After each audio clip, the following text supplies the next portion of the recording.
High বন্ধুরা, তোমরা সবাই কেমন আছো? আশা করছি সবাই ভালো আছো। তো আজকে আবার নিয়ে চলেছি একটি রান্না নিয়ে। তো প্রথমেই আমরা নিয়ে নিয়েছি আলু, সাথে নিয়ে নিয়েছি পটল এবং নিয়ে নিয়েছি হাতে চিংড়ি।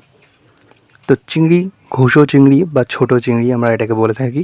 তো প্রথমেই নিয়ে নেওয়ার পর আমরা কড়াইয়ে সরষের তেল চাপিয়ে দিয়েছি। তারপরে আমরা নিয়ে নিয়েছি এই পটলগুলিকে ভাজতে।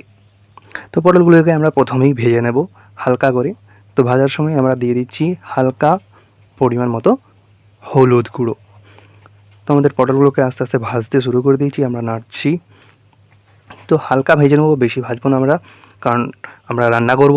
তো তার জন্যে হালকা করে ভেজে নিচ্ছি।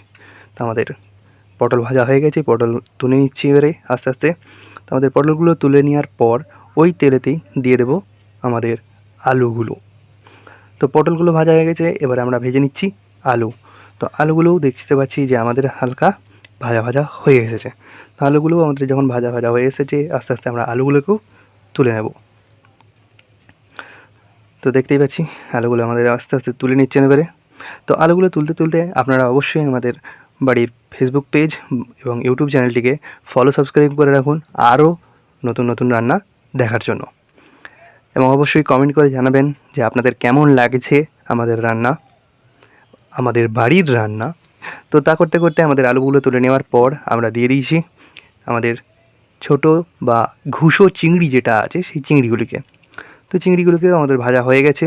চিংড়ি বেশিক্ষণ আমরা ভাজবো না, কারণ ভেজে নিলে একটু বেশি করে তখন এগুলো শক্ত শক্ত হয়ে যায়, তখন খেতে একটু খারাপ লাগে। তো আমরা হয়ে গেছে, এবারে রেডি করব মশলা। তো মশলার জন্য আমরা প্রথমেই নিয়ে নিয়েছি 5 ফোড়ন।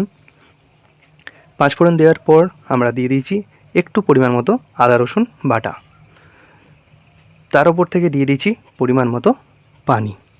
সমস্ত কিছু দেওয়ার পর আমরা এবারে এটিকে আস্তে আস্তে কষতে শুরু করব এবং যে বাকি মশলাগুলো আছে সেই মশলাগুলো দিয়ে দেবো। তো প্রথমেই আমরা দিয়ে দিলাম লঙ্কার গুঁড়ো, হলুদ গুঁড়ো, জিরে গুঁড়ো। তো আমাদের মশলা প্রায় রেডি হয়ে এসছে। এবার দিয়ে দিচ্ছি পরিমাণ মতো নুন।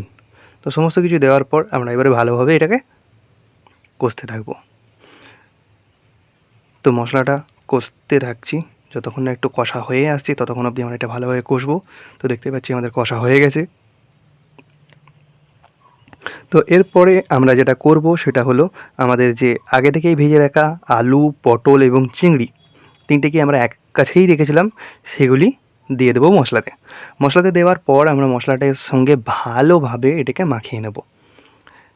তাতে আমাদের ভালো করে মশলাটা সাথে যে আমাদের আলু, পটল, চিংড়ি আছে মাখানো হয়ে যাবে। এবার যখনই একটু দেখব যে মাখানো হয়ে এসেছে, তখন আমরা করব যেটা, সেটা হচ্ছে দিয়ে দেবো পরিমাণ মতো পানি। তো পরিমাণ মতো পানি দেওয়ার পর আমরা ভালো করে একটু নেড়ে চেড়ে নেব। যখনই এটা ফুটতে শুরু করবে তখন আমরা এটিকে দিয়ে দেব হালকা পরিমাণ মতো চিনি। চিনি দেওয়ার মেন কারণ আমরা প্রথমেই বলি, আগেও বলেছি আগের রান্নাতে, এখনও বলছি যে চিনি দেওয়ার মেন কারণ হলো শুধু নিজের স্বাদটা একটু বাড়ানোর জন্য। তো একবার ঢাকা দিয়ে আমরা সেদ্ধ করতে দেবো, তারপরেই আমরা নামিয়ে নিচ্ছি। দেখতেই পাচ্ছেন আমাদের রান্না কমপ্লিট হয়ে গেছে। তো অবশ্যই আপনারা বাড়িতে আলু পটল চিংড়ি রান্না করবেন এবং জানাবেন যে কেমন লাগছে আপনাদের আলু পটল চিংড়ি। এবং অবশ্যই আমাদের বাড়ির ফেসবুক পেজ, ইউটিউব চ্যানেলকে সাবস্ক্রাইব করবেন, সাথে লাইক, কমেন্ট, শেয়ার করতে ভুলবেন না। ধন্যবাদ।